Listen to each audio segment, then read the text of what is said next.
ब्रह्मदंड वो राजदंड जो न्याय का प्रतीक था। ब्रह्मा से उत्पन्न हुआ शिव विष्णु के समीप था। कार्तिकेय की हाथ की शोभा सभ्यता की आन था। सुशासन का वह चिन्ह जो चोल राजवंश का मान था।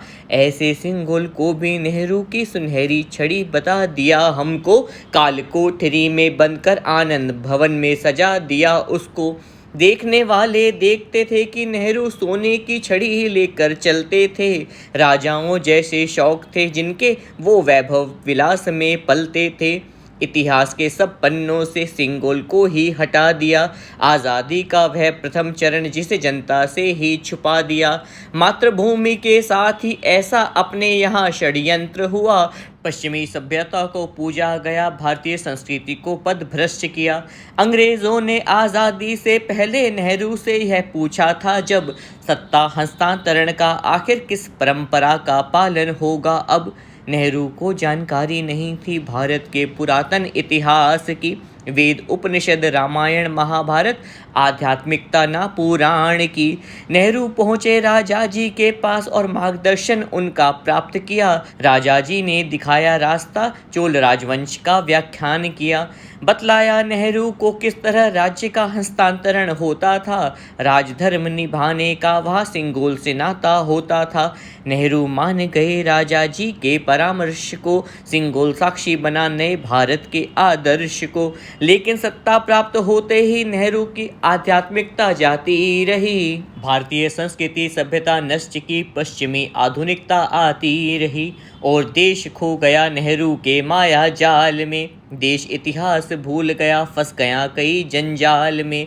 मातृभूमि की पीड़ा देख कई वीरों ने यह संकल्प किया, चैन से हम ना बैठेंगे जब तक भारत को विश्व गुरु ना बना दिया।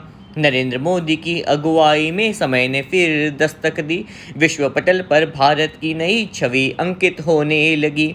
मात्र 2 वर्ष में उन्होंने नया संसद भवन बनवा दिया। हर भारतीय का स्वाभिमान यूं आकाश सा बढ़ा दिया। संस्कृति का पुनर्जागरण यह भारत का नवनिर्माण है। सभ्यता और संस्कारों का अब नया कीर्तिमान है। पवित्र सिंगोल को लाया गया आनंद भवन से निकाल कर। तमिल संतों ने प्रतिष्ठा की, विधा रखी थी संभाल कर। राजधर्म का द्योतक वो न्याय का ध्रुव तारा है। भारत की सांझी विरासत का वो परचम हमारा है। पवित्र सिंगोल जहाँ जब भी स्थापित है किया गया, न्याय सम्मान और समानता का नव इतिहास गढ़ा गया। सिंगोल नए संसद भवन में अपना प्रभाव छोड़ेगा। भारत को मिलेगा परम वैभव, प्रगति के नए आयाम जोड़ेगा।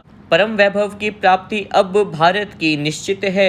विश्व गुरु बनाने का हमारा स्वप्न हृदय में सुरक्षित है।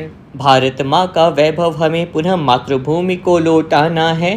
भारत को बनाकर विश्व गुरु धरती का ऋण चुकाना है। भारत को बनाकर विश्व गुरु धरती का ऋण चुकाना है। पवित्र सिंगोल पर लिखी मेरी यह कविता आपको कैसी लगी ज़रूर बताइएगा और चैनल को सब्सक्राइब कर मुझे सपोर्ट करें। आप सभी का बहुत बहुत धन्यवाद।